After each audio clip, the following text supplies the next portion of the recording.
Isiokwu m n'abalị a bụ ịhụnanya.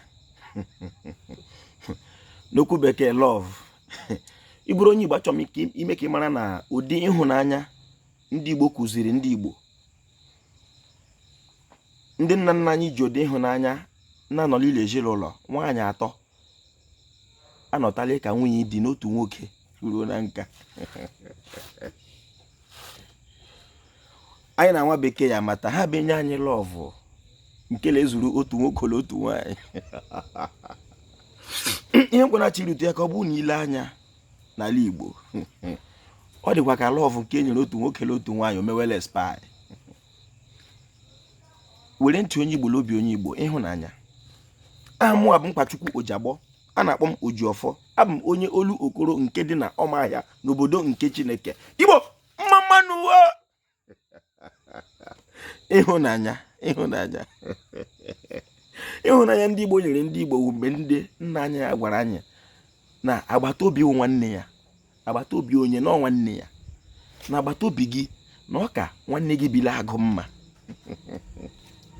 Onye ahụ wee iti ekpu ya n'olu gị, ọ ka mkpa karịa nwanne gị bi na Lagos.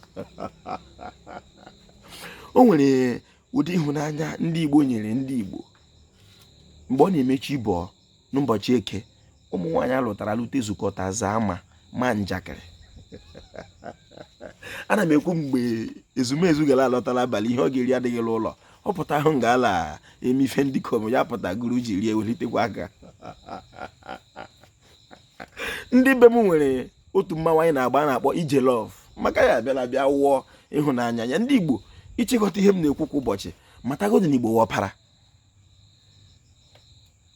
Ndị Igbo bụ ụzọ chọpụta na Chineke dị, gaga lee Chineke anya, lee ya anya, pụta gba ọbee ndị Igbo si ha na Chineke wuchi nke udo. Nwa bekee ya hụ Chineke wụọ ya gbata ọchịchị ọchị nke usoro ile nke ndị agha.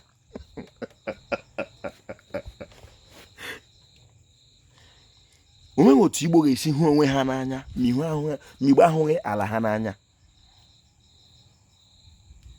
Ị bụrụ onye obodo nke Chineke, Abia steeti n'okwu bekee, gaa pụọ na Ịjọ, onye Ịjọ sị gị na ọwụ onye Igbo, ya ewutachala gị maka na gụnwa bụ ụzọ kpọọ onwe gị asị.